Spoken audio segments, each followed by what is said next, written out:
As we already know, form element settings define how things look on the form. These settings live down here in the Format section of the Properties palette. Here we can set typefaces and colors for an element title and value. Let's, for example, set the number value color to this beautiful blue. And this is what we will get. But what if we want the appearance to change at runtime depending on some conditions? This is what we are going to discuss today.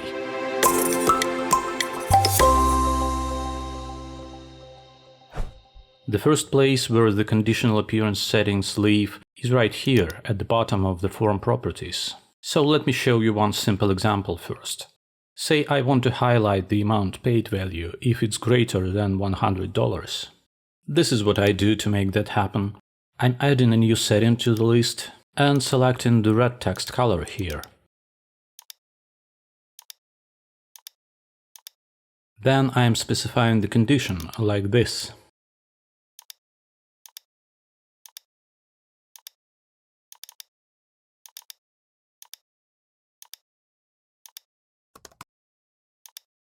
And now I'm telling the form which element to apply these settings to. And this is what it looks like now. I'm adding a new line to the document. The total amount paid gets over 100. And here we go. This field value is now all red and highlighted. Okay, now let's take a closer look. So this is a list of all conditional settings we want applied. The conditions are checked by the form one by one from the top down. If the same field is formatted more than once, the latter setting always overrides the former. So if I add another setting exactly like this one, but with the blue instead of the red, the blue wins hands down. Every list item represents a bunch of appearance options that will be applied to a bunch of form elements as soon as this condition is met. So let me switch off the first item and replace this condition here with something easier to meet.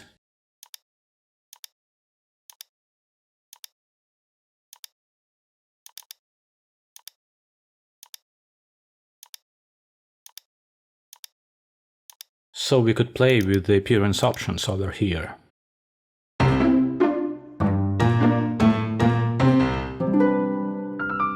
This part up here applies to almost any form element, including form fields and table columns, while these guys down here are for the table columns only.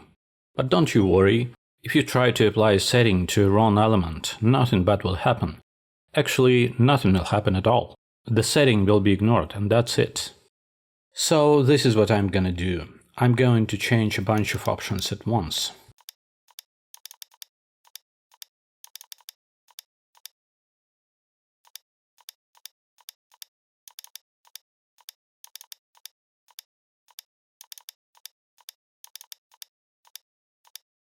Apply these settings to every form field.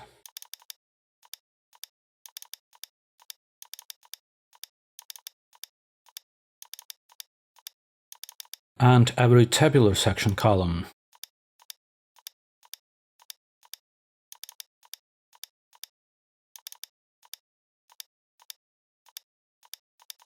And see what pops up. Now I'm changing the payment method to cash in order to meet the condition, and here we go. Okay, let's see what's where. So this is our Azure background, appeared everywhere, except for these two read-only fields. All values are now red because of this text color setting. Their font has also changed. And they got centered inside their fields. As for the format, it cut off everything after the decimal point only for the table values, but didn't do much for field elements outside of the table. And of course, as soon as I change this value so it doesn't meet the condition anymore, the default appearance returns. Anyway, this is the idea and I hope you got it. Only two more options are worth mentioning: visibility and show. They work only for tables, so I'm deleting all form fields and all table columns, but this one, switching the visibility option off. And here we go. As soon as the condition is met, the unit price column just disappears. Wow! And now it's back again. Let's try the show option instead.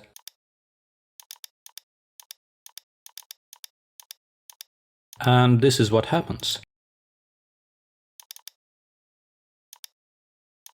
The unit price column is here, but no values are shown.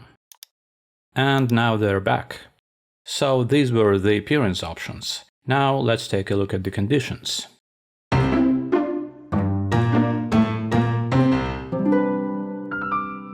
Okay, let me switch that off and add another conditional setting to the list. I wanted to highlight the document number when the payment method is cash.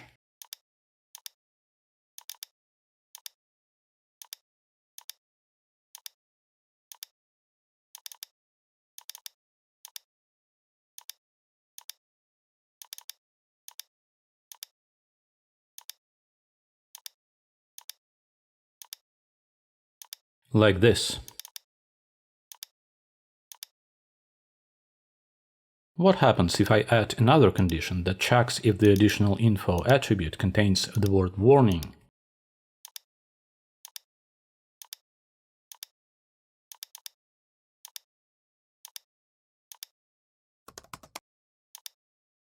This is what.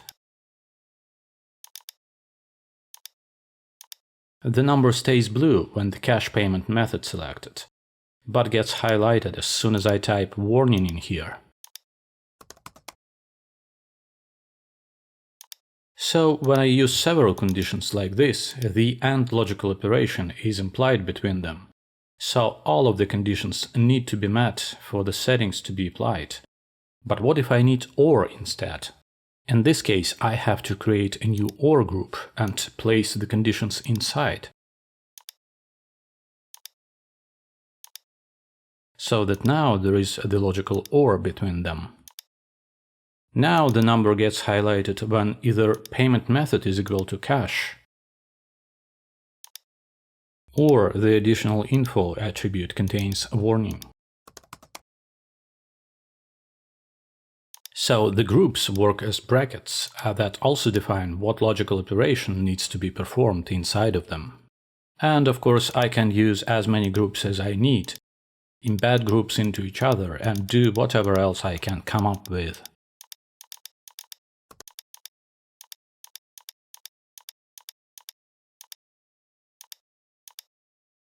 If you're not sure how exactly your way too complex condition will work, you can copy-paste it from here to any text editor and make sure it does what you want it to.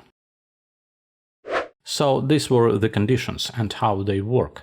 Just one more thing before we let this topic go, the dynamic list conditional appearance.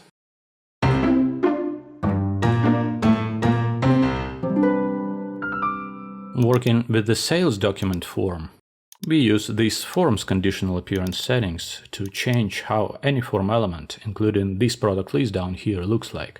This is exactly what we're supposed to do if the list is static, which it is because it's a tabular section. This is not the case with the document list form like this one, because this list is dynamic. We are going to discuss what exactly this static dynamic thingy means in the very next episode, so bear with me. For now, let's just note that the dynamic list has its own conditional appearance options, and we always should use them instead of the form options. Let's, for example, highlight all documents with the amount paid over $100, like this.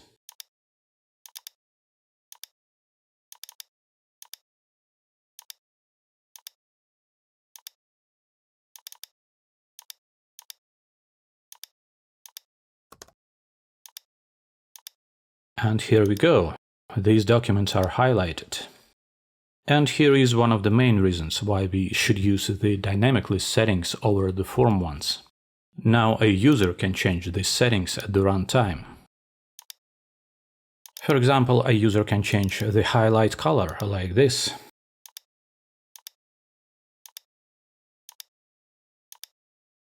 Or switch it off altogether like this. This is how we change form elements' appearance depending on some conditions.